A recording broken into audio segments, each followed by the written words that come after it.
So you just finished performing at the ASCAP Music Cafe. What did this experience afford you? What did you get out of being able to come here and do this at the Music Cafe? Well, number one, I think it's a cool thing that they're doing here. It's bringing a lot of different kind of artists together stylistically in front of an audience that's genuinely curious and kind and wanting to see something they haven't seen before. That's the most important thing.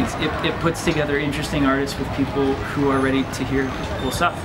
And for me personally, I just haven't played a lot of shows. I just have never really played concerts by myself. It's always been in the context of a band, and so it's very nice to feel like I have a safe, welcoming environment to play in, people who are appreciating the craft of songwriting as I'm trying to develop my skill within that.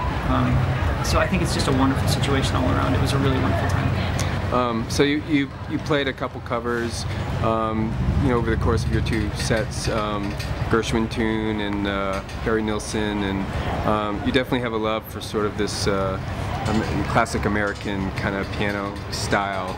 Is that something you grew up listening to? What was sort of like the music that you listened to as you were learning how to, master your craft? Well, yeah, the Beatles and the Beach Boys more than anything else growing up, as I was learning to write songs and play guitar and play piano and stuff. And then from there kind of branched into, I think I got into like, the Beach Boys led me to Van Dyke Parks, who then led me to Harry Nilsson and Randy Newman, who then, all this weird lineage kind of snakes out. Right. There's all a central connection point, which for me was like the Beach Boys.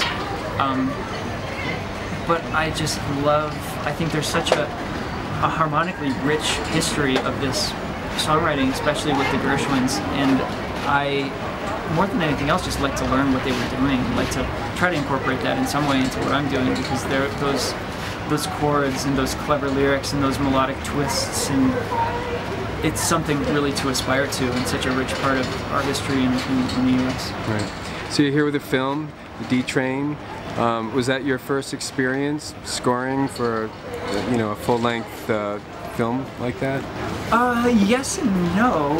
I did a film called Me, Him, Her, and I do a series for MTV called Faking It, and I've done some kind of shorts for my friends once in a while. But right. This was the first time I got to watch a film that I've scored with an audience and got to try to read their reaction to the jokes and to the tense parts, and so it was a really fun time for me, and it was wonderful to work with the directors of that film, Jared and Andy. They're really smart and really talented and really have a musical, lyrical sensibility about the way they directed the film. It's really put together in a way that flows and has a nice meter to it almost. It's really, really wonderful.